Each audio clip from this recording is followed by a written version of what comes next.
அனைவருக்கும் வணக்கம். இன்னைக்கு நம்ம எதை பத்தி பார்க்க போறோம்னா, சீமான் மேல் பாய்ந்த வழக்கு.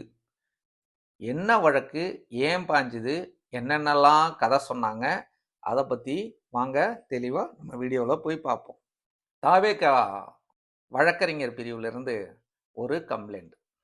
என்ன கம்ப்ளைண்ட்னு பார்த்தீங்கன்னா, கேலி கூத்தா, கேலி கிண்டல் பண்ற விதமா திரு சீமான் அவர்கள் பேசிவிட்டார். அப்படி என்ன கேலி கூத்தா பேசினார்னா, தம் அடிக்கிற ஸ்டைல பார்த்து தனலட்சுமி விரும்புச்சு அப்படின்னு பாட்டு பாடுறாரு. சரி, ஓகே. அப்புறம் அப்புறம் என்ன அவதூறா பேசினாரு? அவதூறா பேசினார்னா, நீங்க நடிச்ச 69 படத்துல ஒரு படம் கூட நல்ல படம் இல்லையே, நல்ல படம் கொடுக்காத உங்களை நல்லாட்சி தருவீங்கன்னு எப்படி நம்பினாங்க மக்கள் அப்படின்னு கேட்டார். இது ஒரு பெரிய அவதூறு. அதன் பிறகு என்ன பண்ணிவிட்டாரு? இருந்தாலும் இப்படி சீமான்னா இப்படிலாம் பேசக்கூடாது, இவ்வளவு கொச்சையா கேவலமா, எப்படின்னா ஒரு வக்கர புத்தியோட சீமா அண்ணன் பேசியிருக்காருன்னு தான் நாம பார்க்குறோம். ஏன்னா இதுல வந்து ஒரு பெரிய வக்கரமான ஒரு இது இருக்கு, பொறாமை வக்கரமோ எல்லாம் சீமா அண்ணனுக்கு இருக்கு. என்ன பண்ணிட்டாரு மீன்வளத்துறை அமைச்சரை பார்த்து, ஏய் என்னையா நீனு, உன்னை நாங்க எதுக்கு ஓட்டு போட்டு மக்கள் தேர்ந்தெடுத்தாங்க, நீ மக்களுக்காக ஏதாவது பேசுவன்னு பார்த்தா நோக்க மாட்டேன்னு சொல்றியே அப்படின்னு அவதூறு பேசி. இதெல்லாம் பெரிய அவதூறுனா, அதன் பிறகு என்ன பண்ணா, அமைச்சர்களை பூரா ரொம்ப ஏளனமாகவும், எப்படின்னா அதை எப்படி சொல்றது, முக சுளிக்கிற வகையிலையும் பேசிட்டாருன்னு போய் கம்ப்ளைண்ட் கொடுத்தீங்க. ஓகே, வாழ்த்துக்கள். ஏன்னா ஏற்கனவே 260 கிட்ட இருக்கு, அது 61 ஆகிக்க போறாரு. அதுல ஒன்றும் எந்த மாற்று கருத்தும் இல்லை.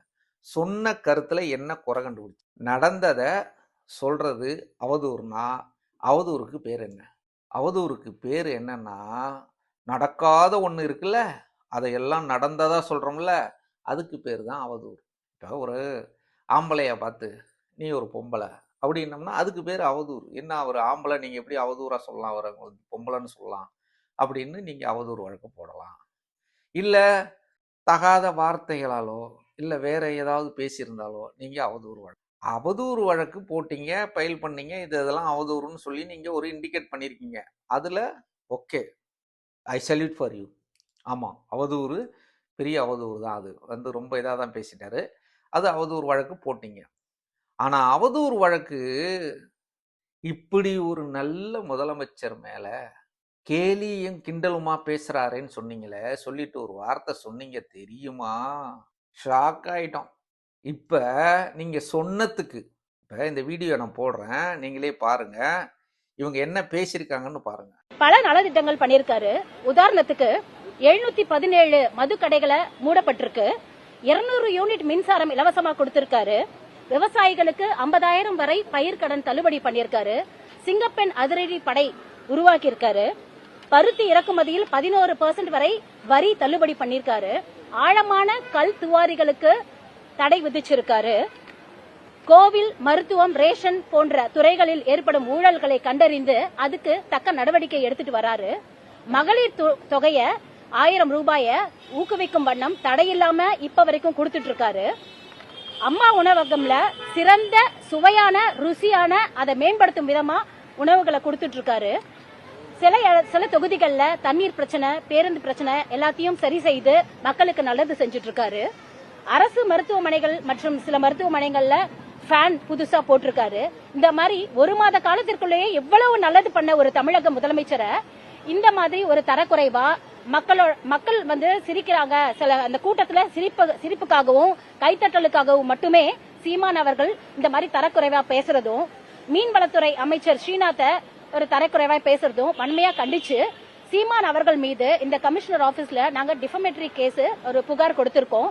இனி வரும் காலங்களில் சீமான் அவர்கள் இந்த மாதிரி தொடர்ந்து இந்த மாதிரி நையாண்டியையும் நக்கலாகவும் பேசாத வண்ணமும், தமிழக முதலமைச்சரையும் மற்ற அமைச்சர்களை பற்றியும் தரக்குறைவாக பேசாம இருக்கிறதுக்காகவும் இந்த புகாரை நாங்க அளிச்சிருக்கோம். இந்த புகாருக்கு எங்களுக்கு சிஓபி வழங்கப்பட்டு அதற்கான தக்க நடவடிக்கை எடுக்கிறதா சொல்லியிருக்காங்க.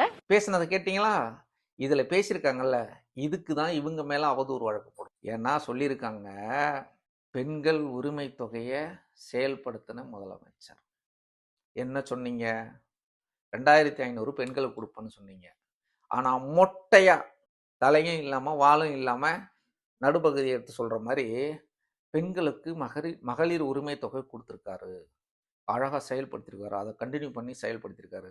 2500 கொடுக்குறேன்னாரு, 1000 தான் கொடுத்துருக்காருன்னு ஏன் சொல்லல? உங்க வாயில வரல. கேஸ் போட்டீங்க, சரி. கேஸ் போட்டு ஏன் அவதூறு பரப்புறீங்க? இந்த அவதூறுக்கு உங்களை எங்க கொண்டு வைக்கிறது? விவசாயிகளுக்கு 50,000 தள்ளுபடி பண்ணாரு, இதெல்லாம் பெரிய சாதனை அப்படின்னு சொல்றீங்க. எந்த விவசாயிக்கு 50,000 தள்ளுபடி பண்ணாரு? சொல்லணுமா இல்லையா? மொட்டையா கருத்துருவாக்கம். இது வந்து நீங்க சொல்ற கதையை பூரா உங்க ரசிகர் கேட்கலாம், அவங்க கைத்தட்டலாம், சூப்பர், சிறப்பு, செம்ம, கலக்கிட்டாங்க அப்படின்னு சொல்லலாம்.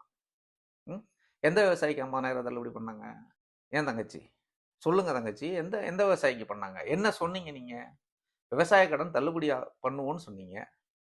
5 ஏக்கருக்கு குறைவா இருக்கிறவங்களுக்கு தள்ளுபடி பண்ணுவோன்னு சொன்னீங்க. 50,000 தள்ளுபடி பண்ணியிருக்காருன்னு பெருமை பீத்துக்கிறீங்களே, இது எந்த விதத்துல நியாயம்? சரி, இரண்டுமே பிளாப்பா? அடுத்து என்ன சொன்னீங்க? 200 யூனிட் ஃப்ரீ கரண்ட் கொடுத்துருக்காரு. என்ன கரண்ட் கொடுத்துருக்காரு? அனைவருக்கும் 200 யூனிட் ஃப்ரீ சொன்னீங்க, சரி. செஞ்சீங்களா? செய்யாத ஒன்றை செஞ்சேன்னு சொல்றீங்களா? அப்ப அதுக்கு பேர் என்ன? அதுக்கு பேர் என்ன? அவதூறு தானே. என்ன இப்போ 200 யூனிட்டுக்கு என்ன வரையறை வச்சிருக்கீங்க? 500 யூனிட்டுக்கு குறைவா பயன்படுத்துறவங்களுக்கு 200 யூனிட் ஃப்ரீன்னு சொல்லியிருக்கீங்க. அப்ப நீங்க என்னெல்லாம் அவதூறு பரப்ப முடியுமோ அதை இல்லாம இன்னொரு பெரிய கதை சொன்னீங்க. ஆழமான கல்குவாரிகளை தடை பண்ணியிருக்கீங்க. இது வரையிலையும் உங்களுடைய அமைச்சரோ இல்ல உங்களுடைய அரசு தரப்புல இருந்தோ ஏதாவது இதற்காக இந்த குவாரியை இந்த நேரத்திலிருந்து இதனுடைய இது உரிமம் ரத்தாயிருச்சு, அதனால இதை தடை பண்ணியிருக்கேன், இது அதிக ஆழத்துல நோண்டியிருக்காங்க அதனால தடை பண்ணியிருக்கேன், எதையாவது விளக்கம் சொல்லியிருக்கீங்களா? எல்லாமே கருத்து உருவாக்கம். யார் வேணாலும் என்ன, இப்போ நான் என்ன வேணாலும் சொல்லிவிடலாம். இப்போ நான் எக்ஸாம்பிளுக்கு சீமானா வந்து இன்னைக்கு வந்து இதுக்கு போய்கிட்டு இருக்காரு, மக்களை சந்திச்சு இந்த இதெல்லாம் வந்து நிதி உதவி பண்றாரு, இப்போ தனியா வந்து பிளான் அமைக்க போறாரு, ஏதாவது ஒன்று நான் சொல்லி விட்டுக்கிட்டே இருந்தேன்னா, ஸோ இப்படியே கருத்து உருவாக்கம். அதை பண்ணாரு. 2வது ரேஷன் கடையிலலாம் வந்து போயிட்டு இந்த குறைகள் எல்லாம் கேட்டறிஞ்சு அதெல்லாம் தீர்த்துட்டாரு. மக்கள் பிரச்சனைகளை தெளிவா பேசுறாரு. ஏன் நீங்க சொல்லுங்களேன், நீங்க தான் வந்து ரொம்ப நாணயமானவங்களாச்சே, சொல்லுங்களேன். இத்தனை கொலை நடந்திருக்கு, அண்ணா ஆட்சியில தான் நடந்துச்சு, இவ்வளவு பிரச்சனைகள் இருக்கு, சொல்லுங்க, சொல்ல வேண்டியதானே. அதை சொல்ல மாட்டீங்க. ஆனா ஒரு மனுஷன் நீங்க பேசினது இன்னதை பேசணும் இதுக்காக தானப்பான்னு சொல்லி நாசூக்கா இன்னும் உண்மையாலுமே அடிக்கவே ஆரம்பிக்கல, அதுக்குள்ள கதறீங்க. அடி பலமா இருக்கும். வெயிட் பண்ணிக்கிட்டு இருக்காரு, வருவாரு. களத்துக்கு வரும்போது தெரியும் அடி எப்படி விழும்னு. தனியான கோர்ட் வாசல்ல தான் நிக்கிற மாதிரி இருக்கும். கேஸுன்னு கொடுக்குற மாதிரியே தான் இருக்கும் தங்கச்சி. எவ்வளவு பிரச்சனைகள் போய்கிட்டு இருக்கு. ஹைட்ரோ கார்பன் திட்டம் வந்து பரங்கிப்பேட்டைக்கு வந்துருச்சுன்னு சொல்லிக்கிட்டு இருக்காங்க. அதுக்கான இதை வந்து அனுப்பியிருக்காங்க. அதுக்கு கையெழுத்து போடுவோமா போட மாட்டோமான்னு மைக்க நீட்டுனா திருப்பிக்கிட்டு போற.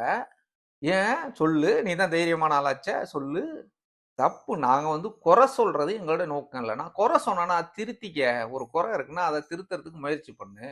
நீ இல்ல பேசியிருக்கணும் நாணயமான நீங்க ஒரு வழக்கறிஞரா இருந்தா என்ன பேசியிருக்கணும்? இல்ல எங்களுக்கு கொஞ்சம் டைம் கொடுத்துருக்கணும், ஏன் இப்படி எல்லாம் பேசுறாரு, இப்படிலாம் அண்ணன் பேசக்கூடாது அப்படின்னு சொல்லி நேராவே நீங்களே ஒரு மேடை போட்டு சொல்லியிருக்கலாம். நேராவே போய் வீட்டிலே போய் சொல்லியிருக்கலாமே. இப்போ இதுக்கு கேஸ் கொடுத்து என்ன பேசிட்டாரு? அப்படி தப்பா பேசிட்டாரு தங்கச்சி? இந்த விர்ச்சுவல் வாரியர்ஸ் வந்து சமூக வலைதளங்களில் பேசுறாங்களா? அப்படி பேசிட்டாங்களா? தே மௌனே, சு மௌனே, பா மௌனே, கே மௌனேன்னு பேசுறாங்களா? அப்படி பேசியிருக்காரா? அப்படிலாம் ஒன்றும் பேசலையே. நீங்க என்ன சொல்லி வந்தீங்க, என்ன செஞ்சுக்கிட்டு இருக்கீங்க? சிங்கப்பெண் படை போட்டீங்க. சிங்கப்பெண் படை எத்தனை பேர் போட்டிருக்கீங்க நீங்க? அவங்களுடைய இது என்ன? மக்களுக்கு தெரியப்படுத்துறீங்களா? மக்களுக்கு ஏதாவது மெயின் ஸ்ட்ரீம் மீடியாவில் ஏதாவது அரசியல் வந்து அவங்களுடைய அதிகாரப்பூர்வ பக்கத்திலிருந்து ஏதாவது செய்தி வந்திருக்கா? ஒரு செய்தி வந்திருக்கா? சாதாரண பாமரன் நான், எனக்கு தெரியல. இப்போ இதுலேயுமே சில விஷயங்களை நான் தெரியாமல் சொல்லியிருந்தாலும் அது காரணம் நான் இல்லை, இந்த அரசு. ஏன்னா நான் தினந்தோறும் செய்திகள் பார்க்குறேன், சமூக வலைதளங்களில் பார்க்குறேன். எனக்கு தெரியாமல் போனதுக்கு அப்போ மற்றவங்க சொல்கிற கருத்தெல்லாம் எடுத்து வச்சு நான் பேச வேண்டியதான். எது உண்மை? ஆமாம், மின்சார கட்டணத்தை மொபைல் ஃபோனை வச்சு நீங்கள் வந்து ஆப் மூலியமாக கட்டிக்கலாம் அப்படிங்கிறது அரசு அறிவிச்சதா இல்லை இருக்கிற ஃபேக் நியூஸ். இப்போ இதில் என்ன ஒரு பெரிய கொடுமைனா, இந்த குரூப் இதுவரையிலும் அரசியலை பார்த்ததே கிடையாது. அரசியல்னா என்னன்னே தெரியாது. ஆனால் விஜய் செய்கிறது தான் அரசியல்னு சொல்லிக்கிட்டு தெரியுது, வேற ஒன்றும் கிடையாது. தாவேகா ஆட்சி நடத்துறது தான் இதுதான் அரசாங்கம், இப்படி தான் இருக்கும் அரசாங்கம் அப்படின்னு ஒரு கருத்து உருவாக்கத்தை பண்ணிக்கிட்டு ஒவ்வொருத்தரும் ஒவ்வொரு கருத்து. முதலமைச்சர் கருத்து சொல்லுவாருன்னா சொல்ல மாட்டாரு. சரி, அவரு தான் சொல்லலை. தலைமைச் செயலகத்திலேருந்து ஒரு நபர், அதிகாரப்பூர்வமான நபரை அறிவிச்சு தனியான கருத்து சொல்ல சொல்லுங்க. இதுக்கு இது சொல்லுங்க, நாங்கள் இதை செஞ்சிருக்கோம் அப்படின்னு சொல்லுங்க. எதையுமே சொல்றது இல்லை. கேள்வி கேட்டால் அவதூறு வழக்கு போடுவோன்ட்டு போறது. என்ன தங்கச்சி இது? சின்ன பிள்ளைத்தனமா இல்லை? ரொம்ப கஷ்டம். ரெடியாக இருங்க. நிறையா A4 சீட்டை பேப்பரை வாங்கி வச்சுக்கிட்டு நல்லா பிரிண்ட் பண்ணுறதுக்கு தெளிவான மையெல்லாம் ரெடி பண்ணி லோட் பண்ணி வச்சுக்கிங்க. நிறைய இதுமாரி அவதூறு வழக்குகள்னு சொல்லி கொடுக்குற மாதிரி இருக்கும். தங்கச்சி, நீங்கள் அரசியல் பழகுங்க. ஏன்னா புதுசாக இருக்கிறதுனால தெரியல. இன்னும் அடிக்கவே ஆரம்பிக்கலை, இன்னும் பேசவே ஆரம்பிக்கலை. இன்னும் நிறைய இருக்குது, நிறைய பிரச்சனைகள் இருக்குது. இதெல்லாம் பேஸ் பண்ணுறதுக்கு தயாராக இருங்க. நீங்கள் பண்ணி வச்சிருக்க செயல்கள் எல்லாமே பஸ் விடுவேன்னாரு, விடவே இல்லை. சொல்ல வேண்டியதானே. 2500 கொடுப்பேன்னாரு, கொடுக்கவே இல்லை. சொல்ல வேண்டியதானே. இப்படி ஒரு கேவலமான ஆட்சி. 3 வயசு குழந்தை பாலியல் வன்கொடுமை நடக்குது. அவனுக்கு என்ன தண்டனை கொடுத்தீங்க? என்ன தண்டனை வாங்கி கொடுத்தீங்க? உங்க கட்சிக்காரவங்க பாதிக்கப்பட்டிருக்காங்க, என்ன தண்டனை வாங்கி கொடுத்து? வழக்கறிஞர் தானே, என்ன தண்டனை வாங்கி கொடுத்த? கேஸ் போடு. நான் எனக்கு ஒருத்தரை பிடிக்குங்கிறதுக்காக அவர் செய்யறதெல்லாம் சரின்னு சொல்றது என்ன விதமான மனநிலை? எனக்கு பிடிக்கும், வீட்டில் மனைவி இருக்காங்க, மனைவியே பிடிக்கும், அவங்க செய்கிற சாப்பாடெல்லாம் நல்லா இருக்குன்னு சொல்லிக்கிட்டே சாப்பிட்றது தான் இது. அதுக்கு பேர் என்ன தெரியுமா? நாட்டாம படத்தில் கணவர் மிச்சர் சாப்பிட்டுட்டு இருப்பார்ல, நீ சொல்லுமா, அதான் அப்படிதான். நீங்கள் அப்படி தான் பண்ணிக்கிட்டு இருக்கீங்க. எப்படின்னா, எது செஞ்சாலும் சரி.